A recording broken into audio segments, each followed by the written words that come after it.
Hello and welcome to another episode of Theorycraft. My name is Anders, and if you're a long-time viewer of the show, you'll realize that this episode is a bit different. We've redone the show. I sat down with our creative director, Philip, and we wanted to sort of come up with a way to make this show more digestible and easier to watch and all the rest of it. I think we managed to do that. I hope we did. Look forward to your feedback, obviously. But we tried to make it a bit shorter and a bit more compact and also better quality in general. And then we also wanted to make it more interactive. So some cool features like that. Also, to make sure that if you miss an episode or if you miss a trick and you forgot how to do it and you feel like, oh, how did you do that one? You could go back and watch it more easily. That's sort of the idea. So I'm really looking forward to it, and I'm super excited. And obviously even more excited because we're going to be looking at Inferno, which is finally back in the active map pool. We haven't really seen it yet at a competitive level, but I look forward to it. It's going to be played at DreamHack Las Vegas, where a lot of the Room on Fire crew are going to be represented. So I'm really looking forward to it, to seeing all that we can get out of the map. So no more talk, let's get in and check out the first trick. The first trick that we're going to be taking a look at is for oranges on the B-bomb site, and I think it's best used if you've somehow been sort of chased into this corner and you know that the terrorists are coming up banana and they're going to be running fairly close behind you. A version of this existed on the other version of Inferno, but I think it was a bit more sloppy and it was only sort of one version. I'll try and show you two different ones and try and explain how they differ. So the first one, you just go and stand in the corner, you line up your aim with the third dot from the top there, you see there are three of them, and then a bit to the right so that it doesn't bounce into the wall essentially.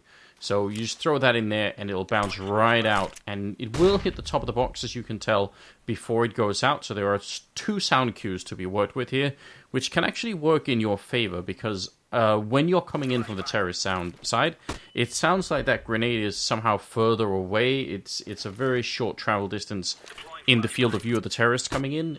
So even if they can hear it, they're not always going to be able to turn around, and you will have a pretty smooth path to run out from behind your box to fight them. So you throw the grenade and sort of run with your back slightly turned, and then turn around just in time. You should have a pretty good view to take that shot in. I will say this: don't try and overcommit to it. So if there's no one immediately outside of this, if they're further back, if they're all the way out in banana, don't peek too far out, because when they hear the flashbang, they might try and counter peek you because they know someone's just, failed the flashbang. So there's no point in going for the full peek. Just go for sort of a quick look in. No one's there, fine. Go back, and maybe you could do the other version, which involves standing in the opposite corner, and then you look up right around here where the crosshair is, and then a bit further up into the sky. It's not that hard. You figure it out fairly quickly. So just there, then there. And then you do the medium throw. That means you're holding down your secondary and primary fire for the medium throw effect, and then just let go of it. And as you can tell, this doesn't touch anything, so there's no indication that this grenade is being thrown, and the field of view, again, from their point of view, is almost impossible to spot.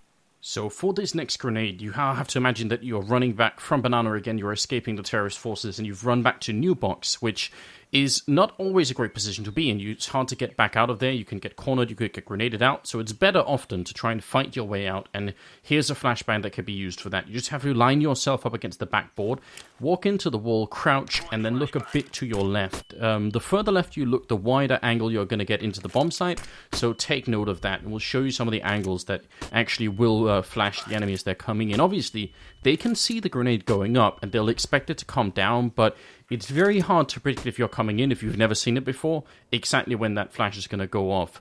If they're coming in from construction, then essentially your precision has been compromised and it's too late to use that flashbang, and you'll have to do something else instead. Next up, we're going to head towards the A side of the map, and more specifically the balcony, where we want to try and help a friend or a teammate get out of boiler and go around, wrap around towards the A-bomb site onto short. So that's the main idea, that's what we want to accomplish.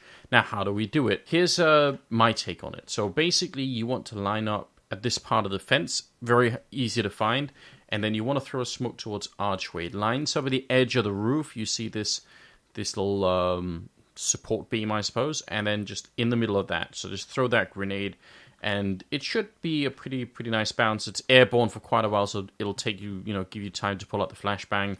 But the reason we want the smoke to go down here is that we don't want anyone who's playing the corner of arch to go and do like a double boost with a friend. And to do that, they would have to move very close to the smoke to see your teammate come out of boiler. So that's the reason why we want it a bit further in towards the middle, really. Now, you're supposed to stay in position, so don't go anywhere once that smoke is down. The next one is a flashbang. You line up, and you find this wet spot on the wall. You go slightly to the left until you sort of line up with this part of the brig that's slightly visible. Again, this is sort of a bit unintuitive, but it's very hard to get this grenade wrong. And then you do the jump throw with the jump script. That grenade bounces into the skybox and then back down towards short, because it flashes almost every position someone can hold that over here. Doesn't matter if they're holding the close corner, if they're holding underneath the canopy, they're still going to get flashed. Behind the pillar in most angles. There are some very slight ways you could avoid it, but you wouldn't really be seeing much. So that's the idea, and I am very curious how that's going to work out. I think it's quite a powerful way to attack short, so love to see it in action. Go and test it for me. Now, one of the things we wanted to have for this remodeled version of Theorycraft is more interactiveness. So for the final trick here, I want you guys to try and submit your own clips of making this work later on, and we'll try and put them in. I'll show you how it's done at the end. But what you have to do in-game is try and line yourself up with a top stairwell.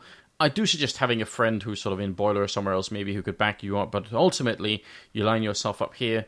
You find these two dots on the wall that shouldn't be too hard. And then right sort of next to the second one, you just aim and shoot down.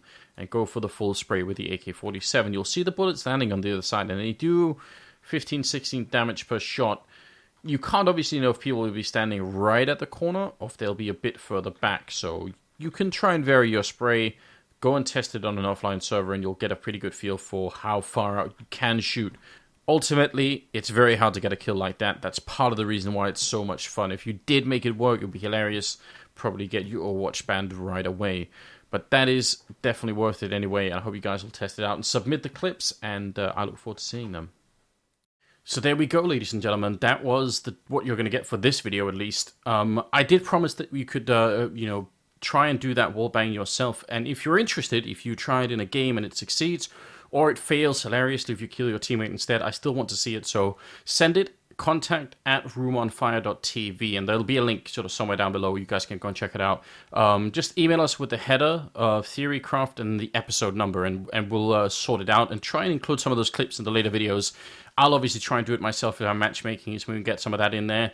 But yeah, definitely send us whatever you got, and we'll try and make that work. Thank you so much for watching, and I hope you guys enjoyed the show. I had a lot of fun making this, and there'll be more to come.